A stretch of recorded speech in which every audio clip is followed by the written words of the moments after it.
ॐ सच्चिदानन्दरूपाय विश्वोत्पत्त्यादिहेतवे तापत्रय विनाशाय श्रीकृष्णाय वयं नुमः। श्रीकृष्णाय वयं नुमः। श्रीकृष्णाय वयं नमः। श्रीमद् भगवद गीता के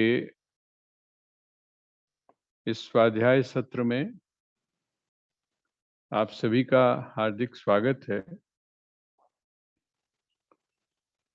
हम लोग चर्चा कर रहे हैं छठे अध्याय की, और इस छठे अध्याय का नाम आप लोगों को याद हो गया होगा। इसका नाम है आत्म संयम योग। संयम की आवश्यकता के ऊपर काफी विचार किया गया। क्यों जरूरी है संयम, और वो किस प्रकार से साधा जाए। क्योंकि हमारा जो स्वभाव है, हमारी जो प्रकृति है, हमारे जो संस्कार हैं, वो इतने गहरे स्थान पर पहुंचे हुए हैं। हम ये कह सकते हैं कि हमारा जो मन है, उस मन के अनकॉन्शियस में, जो अचेतन मन है, उस अचेतन मन में इतनी उन्होंने अपने जड़ों को जमाया हुआ है कि आप उनको निकालने के लिए आपको बिल्कुल ध्यान करिए। आप जिस समय एक बालक को किसी आचार्य ने देखा था, और वो बालक जो था वो क्या कर रहा था, लस्सी लाकर, जिसको मठा बोलते हैं आप, खट्टी जो लस्सी है, उसको एक जगह पर एक जड़ के अंदर डाल रहा था। बार बार जड़ के अंदर डाल रहा था। आचार्य ने पूछा क्या कर रहे हो। उसने कहा कि ये जो घास है, जिसको आप कुशा बोलते हैं, ये कुशा मेरे पैरों में धस गई, उसने मुझे क्षत विक्षत कर दिया। अब मैं जब तक इसके छोटी छोटी जो जड़ें हैं उनको भी समाप्त नहीं कर लूंगा, तब तक मैं आराम से नहीं बैठूंगा। इसका मतलब क्या हुआ कि वो जो बहुत गहरे तक हमारा जो मन है, जिसको चित्त शब्द से बार बार भगवान कहते हैं, वो जो चित्त है, उस चित्त में जो पड़े हुए संस्कार हैं, बाहर से तो हम नियंत्रण कर लेते हैं, लेकिन अंदर से हम उनके ऊपर नियंत्रण नहीं कर पाते।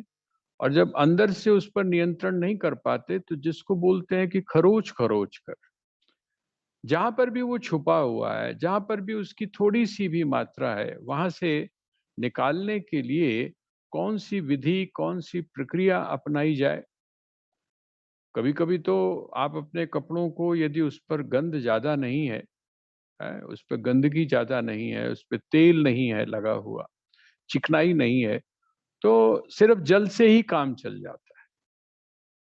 आप अगर उसको पानी में भिगो दें, एक डेढ़ घंटे के बाद में निकाल लें, तो उसी से काम बन जाता है। लेकिन यदि उन कपड़ों में, उन वस्त्रों में यदि चिकनाई भी लगी हुई है, मिट्टी भी लगी हुई है, तो आप सभी जानते हैं उसको क्या करना पड़ता है, उसको भट्टी पे चढ़ाना पड़ता है। हमारे जो पुराने बुजुर्ग थे, मुझे अभी तक ध्यान है कि वो साबुन जो है पानी में डालकर उसको काढ़ते थे, और काढ़ने के बाद में उसमें कपड़े डालते थे, और कपड़े डालने के बाद क्या होता था कि वो जो मैल थी, वो मैल निकल जाती थी। और वो मैल ही नहीं निकलती थी, उसको इतनी अच्छी तरह वो धोते थे, जैसा मैंने आपसे निवेदन किया था, कि मैल भी जाती थी, और जिसके द्वारा उसको धोया जाता था, जिसके द्वारा उसको साफ किया जाता था। किससे हम साफ करते थे? तो हम साफ करते थे साबुन से, है ना। और वो जो साबुन है, उस साबुन की भी महक उसके अंदर नहीं रहनी चाहिए। ना तो कपड़ा साफ होने के बाद में उसकी चिकनाई कहीं रह जाए, और ना ही कपड़ा साफ होने के बाद में उसके जो स्मेल है वो रह जाए, उसी की नहीं स्मेल, बल्कि जिसका प्रयोग आपने किया है अर्थात साबुन की भी जो महक है वो उसमें नहीं रहनी चाहिए। ये बड़ी सूक्ष्म प्रक्रिया भगवान यहाँ पर बता रहे हैं। पहले उन्होंने स्थूल क्रिया से शुरू किया, क्योंकि हम शुरू कहाँ से करेंगे तो स्थूल रूप से करेंगे, लेकिन वो स्थूल से सूक्ष्म की तरफ हम जाएं। भगवान जो हमको, जैसे बोलते हैं ना, उंगली पकड़ के जो हमको सिखाते हैं, जिस समय आप अपने बच्चों को उंगली पकड़कर चलना सिखाते हैं, तो उसमें कई बार चूक भी होती है, कई बार बच्चा गिर भी जाता है, लेकिन आप उसकी परवाह नहीं करते। आप कहते हैं कोई बात नहीं, गिर गिर के ही बच्चा जो है वो मजबूत होगा, सीखेगा, उसमें कॉन्फिडेंस आए। बिल्कुल यही स्थिति यहाँ पर भगवान की है। भगवान आपको जिस प्रक्रिया को समझा रहे हैं, उस प्रक्रिया को समझाते-समझाते अब वो बता रहे हैं कि उसकी स्थिति क्या हो। जो युक्त हो जाएगा अर्थात जो योगी हो जाएगा। आप योगी हैं, आप साधना कर रहे हैं, साधना में प्रोग्रेस हो रही है, तो उसका आपको पता कैसे चलेगा? है ना? उसका आपको पता कैसे चलेगा? कहते हैं वो जो ज्योत है, वो ज्योत जो जल रही है, आपको हवा तो दिखाई नहीं दे रही। हवा जो है, जो वायु उसके ऊपर चोट कर रही है, वायु जो उसको प्रभावित कर रही है, वो तो आपको स्पष्ट रूप से दिखाई नहीं दे रही है, वो आपकी दृष्टि की पकड़ में आने वाली नहीं है। उसका उसका आपको अंदाजा कैसे लगता है? उसका अंदाजा या तो आपको त्वक से लगता है। त्वक का मतलब आपकी जो स्किन है, जिस समय वो हवा आकर लगती है, तो आपको लगता है कि नहीं, हवा आ रही है। और दूसरा, अगर वहाँ ना भी हो सकता है कि आप जहाँ पर बैठे हुए हैं, आप जहाँ पर बैठे हुए हैं, वहाँ पर आपको लग रहा है कि हवा नहीं आ रही है, लेकिन वो जो हवा है, उसका साक्षी कौन है? उसको बहुत सेंसिटिव तरीके से, बड़ी संवेदना के तरीके से आपको कौन बताता है कि हवा चल रही है, हवा प्रभावित कर रही है?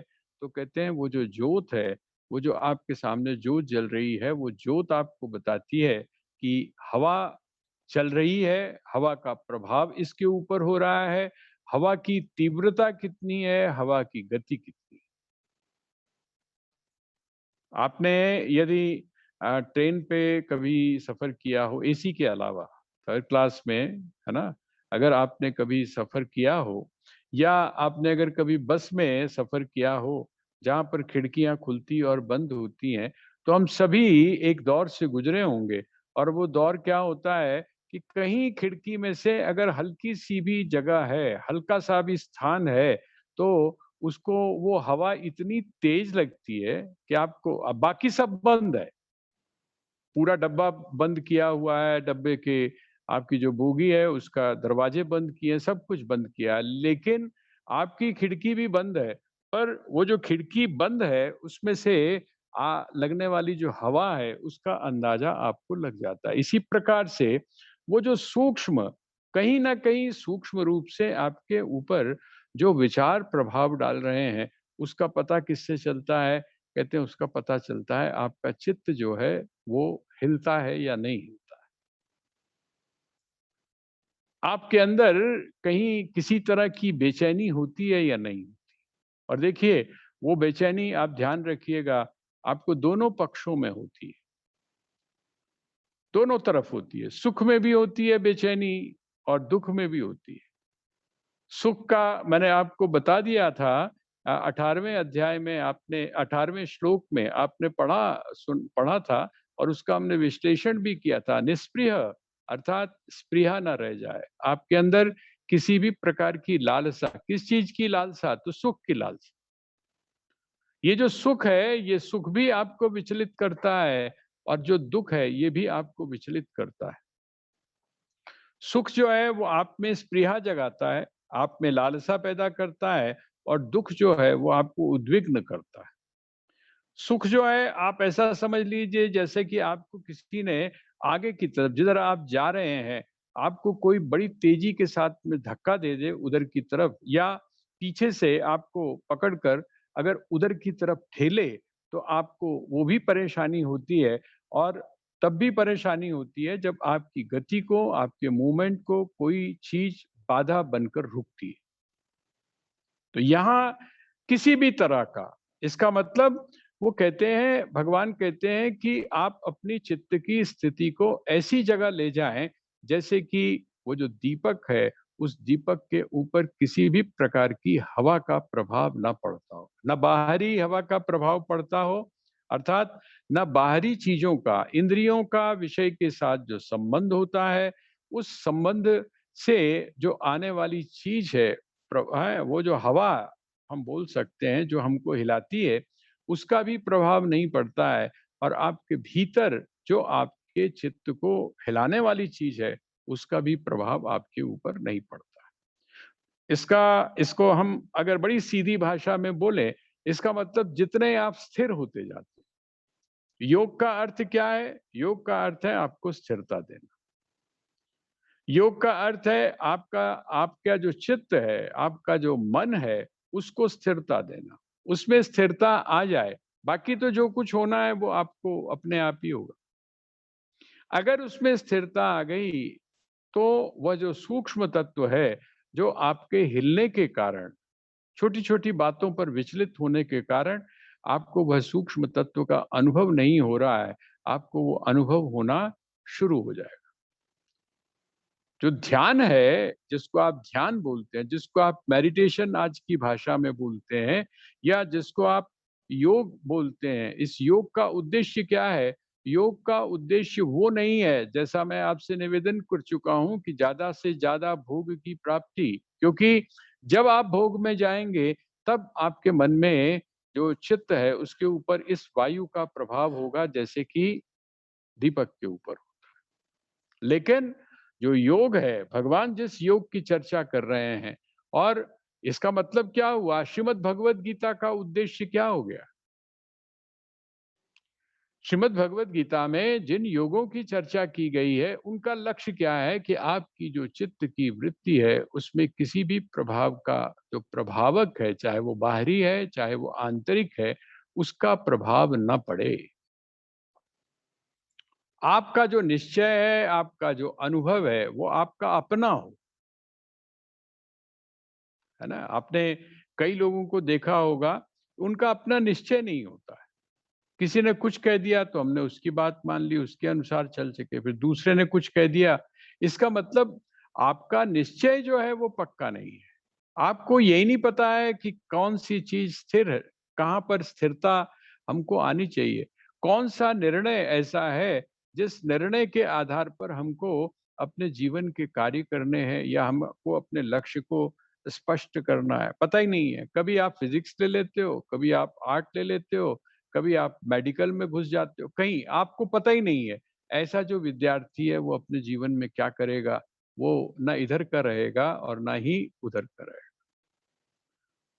ये जो आपके भीतर जो निर्णय करने की जो क्षमता है, जिसको आप एडमिनिस्ट्रेटिव क्वालिटी बोलते हैं, और वो एडमिनिस्ट्रेशन का बाहर नहीं, आप अपने ऊपर व्यवस्था, आप अपनी सुव्यवस्थित अपने आप को करने के लिए निर्णय, और वो निर्णय क्या है? वो तब तक नहीं होता जब तक कि आप जो है स्वयं में सुदृढ़ नहीं होते।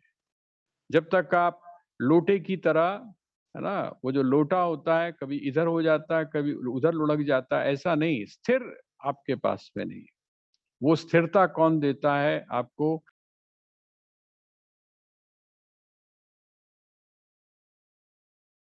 आपको मिलती है किसके द्वारा?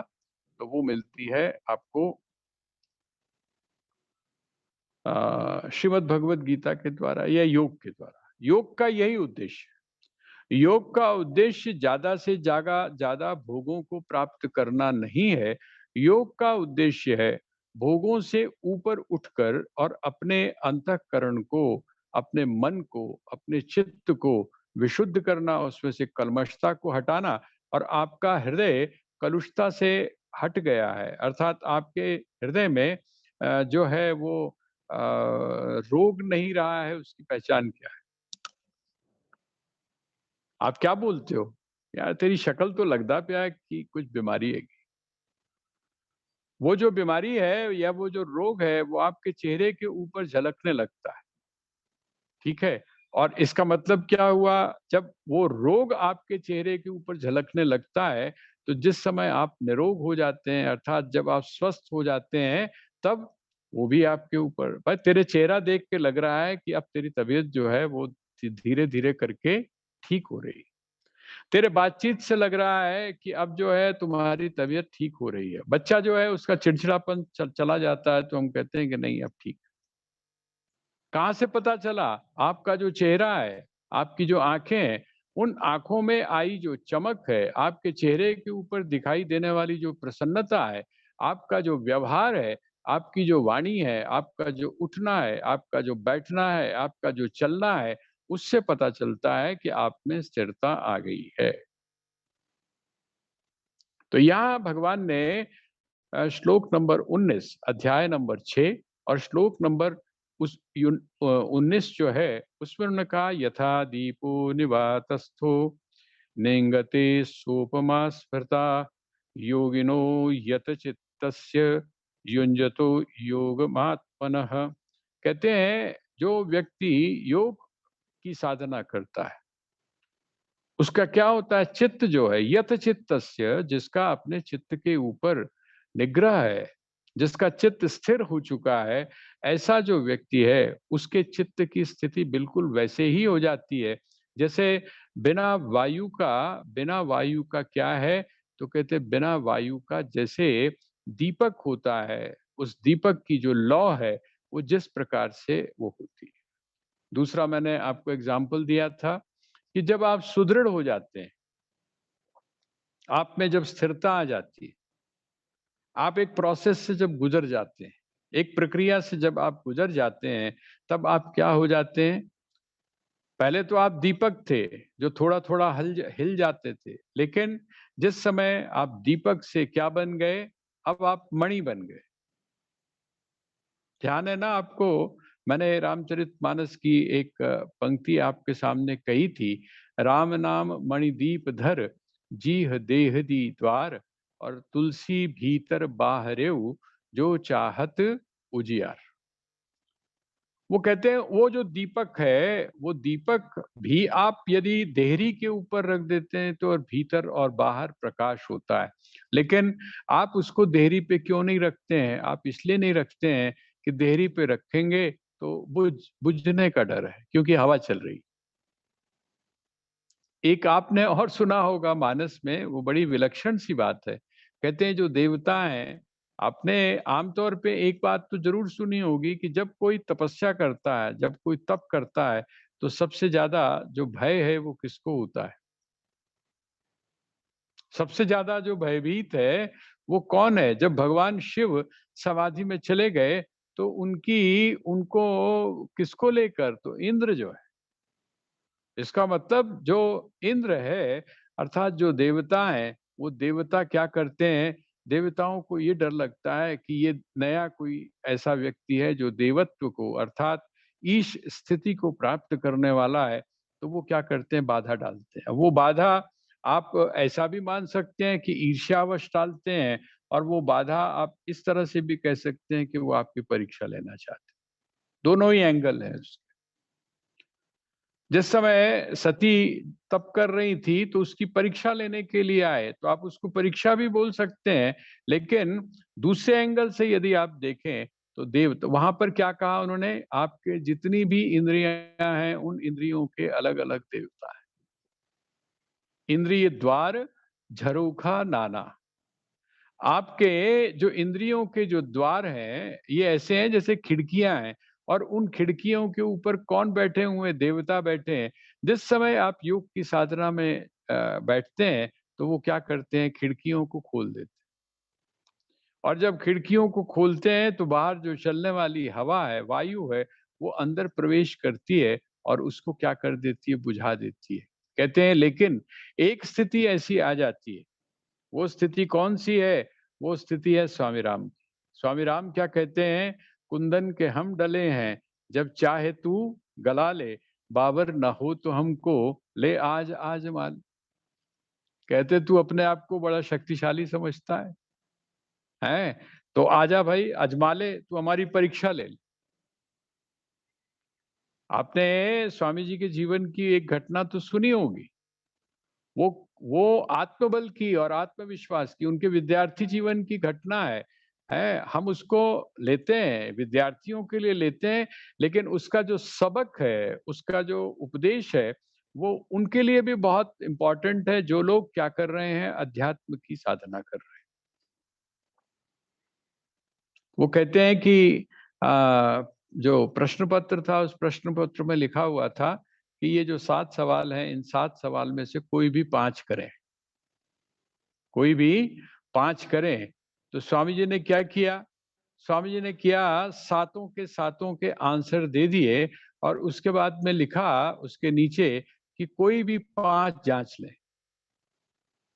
कोई भी 5 जांच लें। ये है कॉन्फिडेंस, ये है आत्मबल, ये है जिस समय आप दृढ़ हो जाते हैं, ये है जिसको हम बोलते हैं कि एक दीपक का वो जो प्रकाश है, उस प्रकाश का मणि बन जाना, दीपक का मणि बन जाना। ये जो प्रोसेस है, ये जो प्रक्रिया है, इसमें क्या होता है, वहां पर फिर किसी भी प्रकार की वायु, किसी भी प्रकार की जो हवा है, वो आपके ऊपर कोई भी प्रभाव नहीं डाल पाती। ये स्थिति, तो यहाँ पर उन्होंने, अब अगला जो श्लोक है, आप थोड़ा सा, मैं एक एक आपको आगे ले चलता हूं, थोड़ा सा आगे।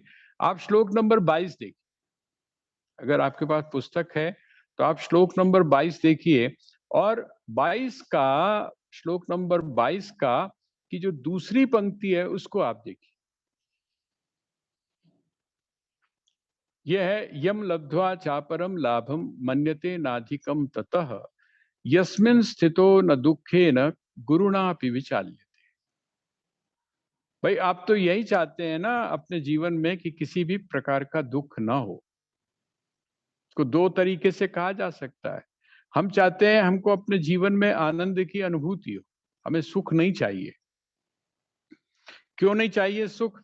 क्योंकि सुख जो है वो क्षणिक है, क्षणिक है, थोड़े समय के बाद में समाप्त हो जाएगा। इसका मतलब ये हुआ कि सुख के साथ में दुख भी जुड़ा हुआ है, इसलिए हम कहते हैं हमको सुख नहीं चाहिए, हमको आनंद चाहिए। दूसरी तरफ इसी बात को ये कहा जाता है कि आपके जीवन में किसी भी प्रकार का दुख नहीं रह जाएगा, किसी भी प्रकार का दुख नहीं रह जाएगा। इसका मतलब वह दुख जो सुख के रूप में आपको दिखाई देता है, वह भी आपके जीवन में नहीं रह जाएगा। ऐसी जो स्थिति है, वो कहते हैं कि ये जो हम कर रहे हैं, ये जो हम कर रहे हैं, यहाँ पर उन्होंने कहा कि यस्मिन् स्थितो न दुखेन गुरुणापि विचाल्यते। जिसमें स्थित होने के बाद, जिसमें स्थित होने के बाद में अत्यंत जो दुख है, बहुत गहरा जो दुख है, जो बहुत बड़ा आपको आघात दे जाता है, कहते हैं वो भी आपको विचलित नहीं करता है। ये भी एक उपलब्धि होगी। हम लोग छोटे-छोटे दुखों पर, छोटी-छोटी प्रतिकूलताओं पर, वो कहते हैं कि नहीं, ऐसा व्यक्ति जो व्यक्ति